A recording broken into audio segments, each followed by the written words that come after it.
Hello friends, welcome to my today study में। दीक्षा से उम्मीद करती हूँ आप सभी स्वस्थ होंगे और अच्छे होंगे। तो फ्रेंड, आज की इस क्लास में मैं आपके सामने जीके के कुछ बहुत इंपॉर्टेंट प्रश्नों को लेकर आई हूँ। चलिए, प्रश्नों की इस चैनल में जो पहला प्रश्न आपकी स्क्रीन पे दिखाई दे रहा है फ्रेंड, वह आपसे पूछता है कि प्रतिहार वंश का महानतम राजा कौन था।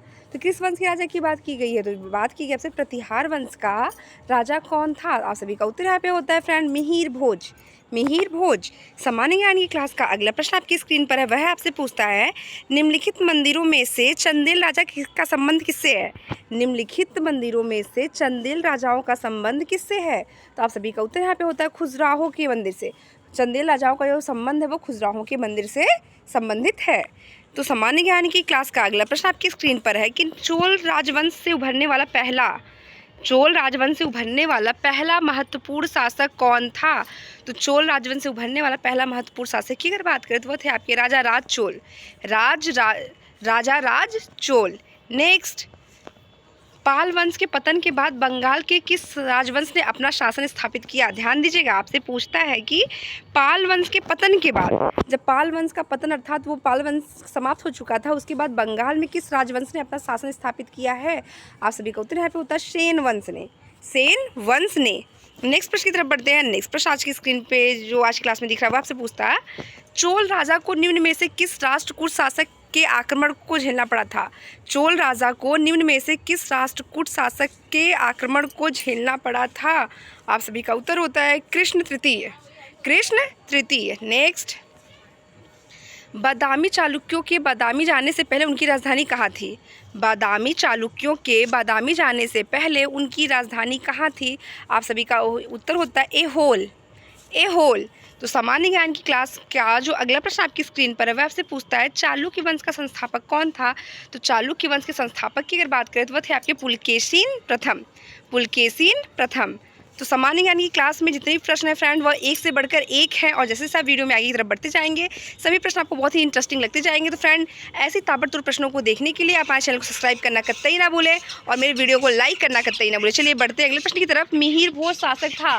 मिहिर भोज शासक था, किसका था? तो मिहिर भोज जो है वो प्रतिहार वंश का शासक था। मिहिर भोज प्रतिहार वंश का शासक था। नेक्स्ट प्रश्न, रोलेक्ट एक्ट को किस वर्ष लागू किया गया था। रोलेक्ट एक्ट को किस वर्ष लागू किया गया था। तो आप सभी का उत्तर यहाँ पे होता है 1919 को।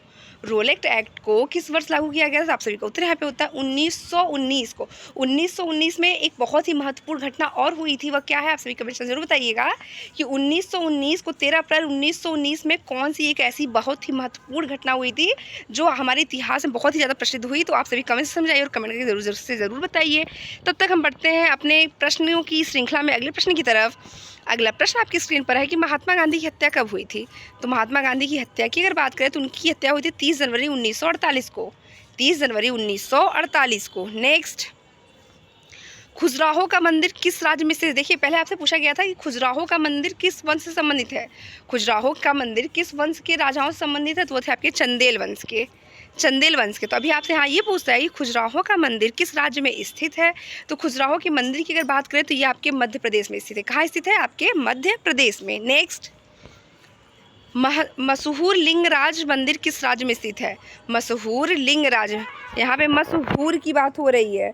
मशहूर लिंगराज मंदिर किस राज्य में स्थित है। तो यह है आपके भुवनेश्वर में। ये है आपके भुवनेश्वर में। तो फटाफट फ्रेंड मेरी वीडियो को आप शेयर करते हुए आगे बढ़ते रहिए। प्लीज़ फ्रेंड मेरी वीडियो को आप शेयर करते हुए आगे बढ़ते रहिए। तब तक हम बढ़ते अपने अगले प्रश्न की तरफ। अगला प्रश्न आपकी स्क्रीन पर है कि महाबलीपुरम में पंच रथों का निर्माण किस राजवंश ने कराया था। महाबलीपुरम में पंच रथों का निर्माण किस राजवंश ने कराया था। आप सभी का उत्तर यहाँ पे होता है पल्लव राजवंश ने।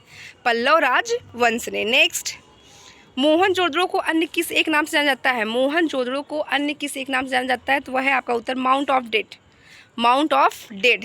नेक्स्ट, संविधान में संशोधन नहीं किए जा सकते हैं। संविधान में संशोधन नहीं किए जा सकते हैं तो किसके आधार पर नहीं किया जा सकते। जनमत संग्रह में। संविधान में संशोधन जनमत संग्रह में नहीं किए जा सकते हैं।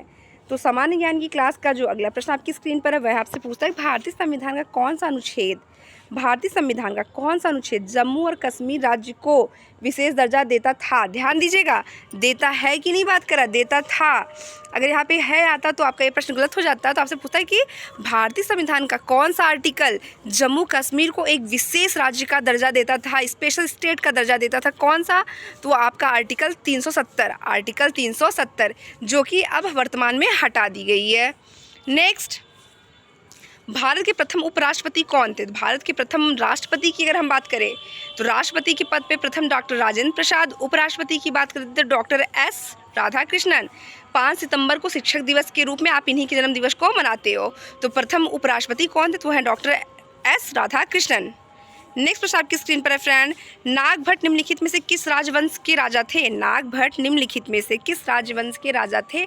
आप सभी का उत्तर होता है यहाँ पे प्रतिहार वंश के, प्रतिहार वंश के। नेक्स्ट, रानी रुद्रमा देवी किस राजवंश की प्रसिद्ध शासिका थी? रानी रुद्रमा देवी किस राजवंश की प्रसिद्ध शासिका थी? आप सभी का उत्तर होता है यहाँ पे फ्रेंड काकतीय, काकतीय। नेक्स्ट, भारत में सफ़ेद क्रांति का जनक, सफ़ेद क्रांति के जनक संबंध है आपके दुग्ध उत्पादन से। ध्यान दीजिएगा, सफ़ेद क्रांति किससे संबंधित है? तो ये संबंधित आपके दुग्ध उत्पादन से। भारत में सफ़ेद क्रांति का जनक ऑपरेशन फ्लड का संबंध किससे है? तो वह है आपके doctor Verghese Kurien, doctor V Kurien ने कही है, डॉक्टर वर्गीस कुरियन। नेक्स्ट आपसे पूछता है, संयुक्त राष्ट्र शासकीय रूप से 1945 में किस तिथि को अस्तित्व में आया था?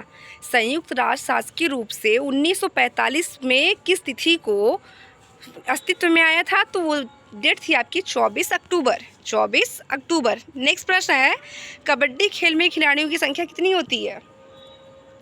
कबड्डी खेल में खिलाड़ियों की संख्या कितनी होती है? तो संख्या होती है कुल 7, कुल 7। तो फ्रेंड प्लीज़ मेरे वीडियो को सब्सक्राइब, मेरे वीडियो को लाइक करना कतई ना भूलें। साथ ही साथ आप बेल आइकन क्लिक कर दिए ताकि मेरे चैनल के माध्यम जितने भी लेटेस्ट वीडियो मैं प्रोवाइड करूँ सभी के सभी आप तक आसानी से पहुँच सके, और आप ही की तरह ऐसे बहुत सारे फ्रेंड हैं जो हमारे चैनल से जुड़ सके। तो एक शेयर और एक लाइक तो जरूर से ज़रूर बनता है फ्रेंड। चलिए बढ़ते अगले प्रश्न की तरफ। पाल वंश के शासक मुख्य रूप से किस धर्म के संरक्षक थे? पाल वंश के शासक मुख्य रूप से किस धर्म के संरक्षक थे? तो वो थे आपके बौद्ध धर्म के। नेक्स्ट आपसे पूछता है, रोजर फेडरर किस खेल का विख्यात खिलाड़ी था? रोजर फेडरर किस खेल का विख्यात खिलाड़ी था? तो आपका उत्तर यहाँ पे होता है टेनिस, टेनिस। नेक्स्ट प्रश्न आपसे पूछ रहे हैं कि भारत रत्न पुरस्कार प्राप्त करने वाले प्रथम भारतीय थे। भारत रत्न पुरस्कार प्राप्त करने वाले प्रथम भारतीय थे। तो आप सभी को उत्तर यहाँ पे होता है डॉक्टर सर्वपल्ली राधाकृष्णन। फ्रेंड ऐसे ही महत्वपूर्ण प्रश्नों के साथ आपसे मिलते हैं नेक्स्ट क्लास में, तब तक के लिए धन्यवाद।